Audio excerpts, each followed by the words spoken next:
What's up, guys?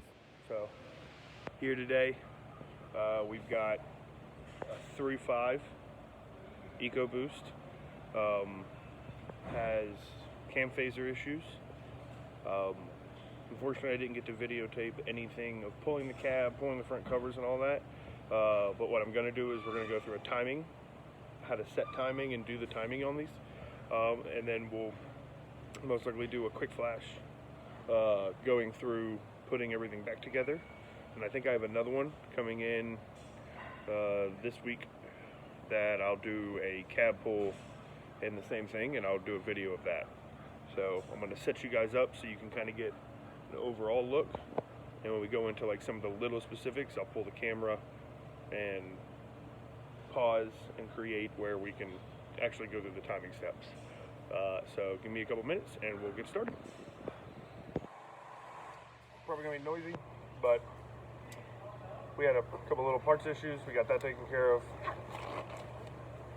So let's get to work setting this thing up. So I'm gonna show you real quick what we gotta do to time it. I know, I stayed in my face, but so what we have to do, essentially, is you have timing marks on each of the cam phasers. I go ahead and color on my marks, and then you have a timing mark down here on the bottom of the crank. So you just make sure you get all those marks on each dot. We have a timing tool held in there together, and that's all you need. Let's get to work.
So like I said before, when doing them, you get your timing chain.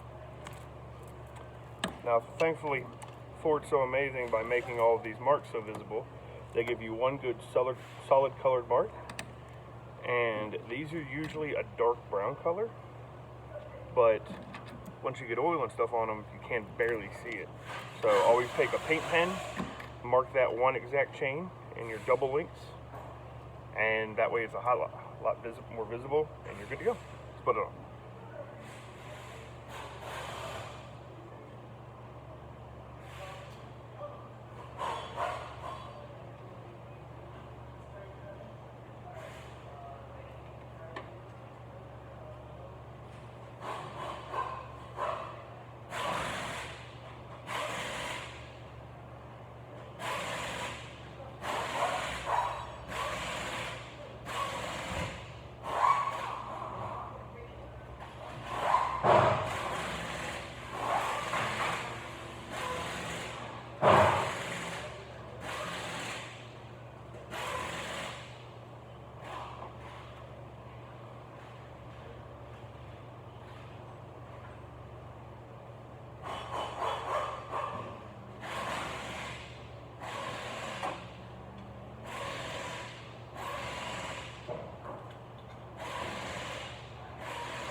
might have to rotate the camshafts a little bit to get the positions to completely line up. That's not uncommon, just don't rotate them a ton. So just a little here, a little there to make sure you get all the dots lined up.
And there we go.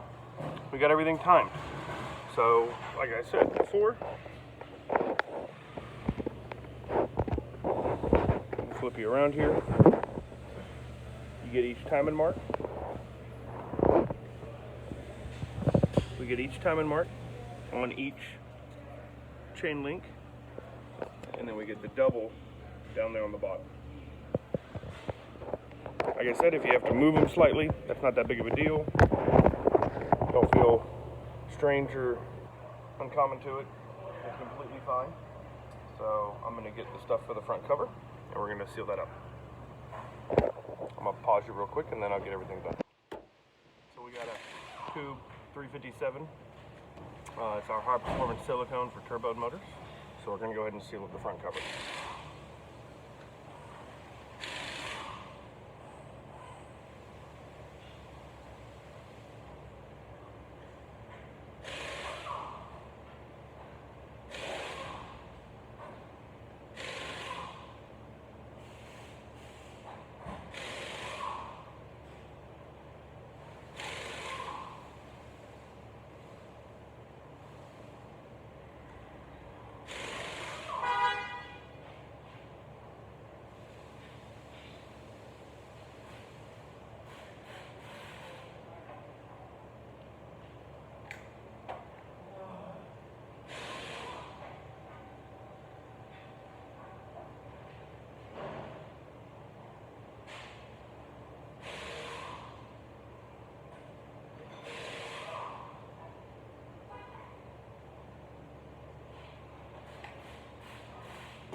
So I usually take my finger and I'll rub it around the cover to smooth all the material out to make it so it's not clumpy anywhere.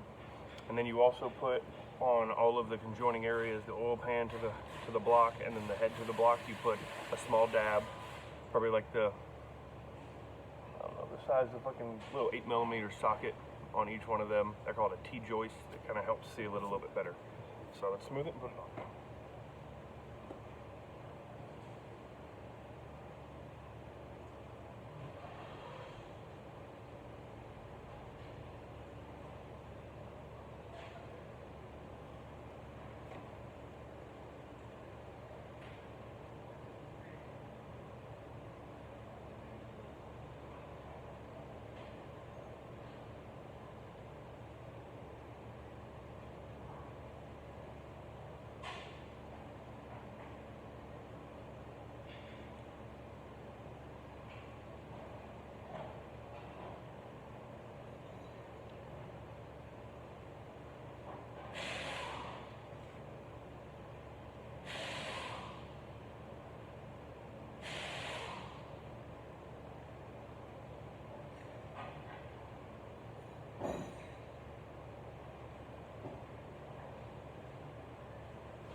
that done. Now we're gonna slip it on. I should have my front cover bolts right here.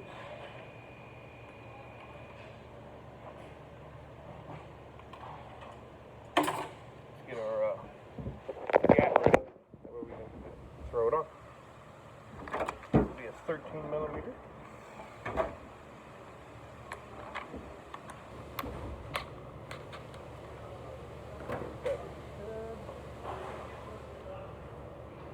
We've already replaced the front crank seal and the coolant crossover tube. I do it while I'm cleaning them. But it is always very good to grab a thing of some spray silicone.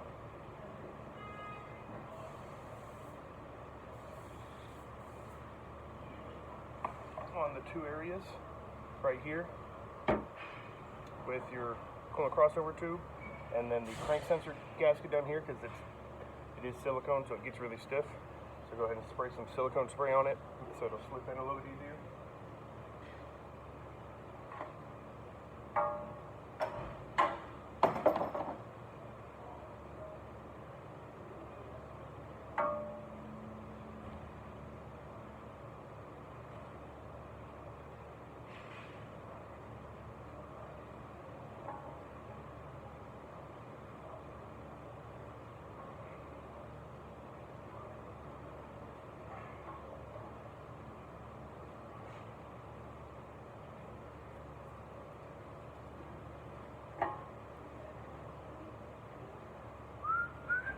Turn you guys a little bit.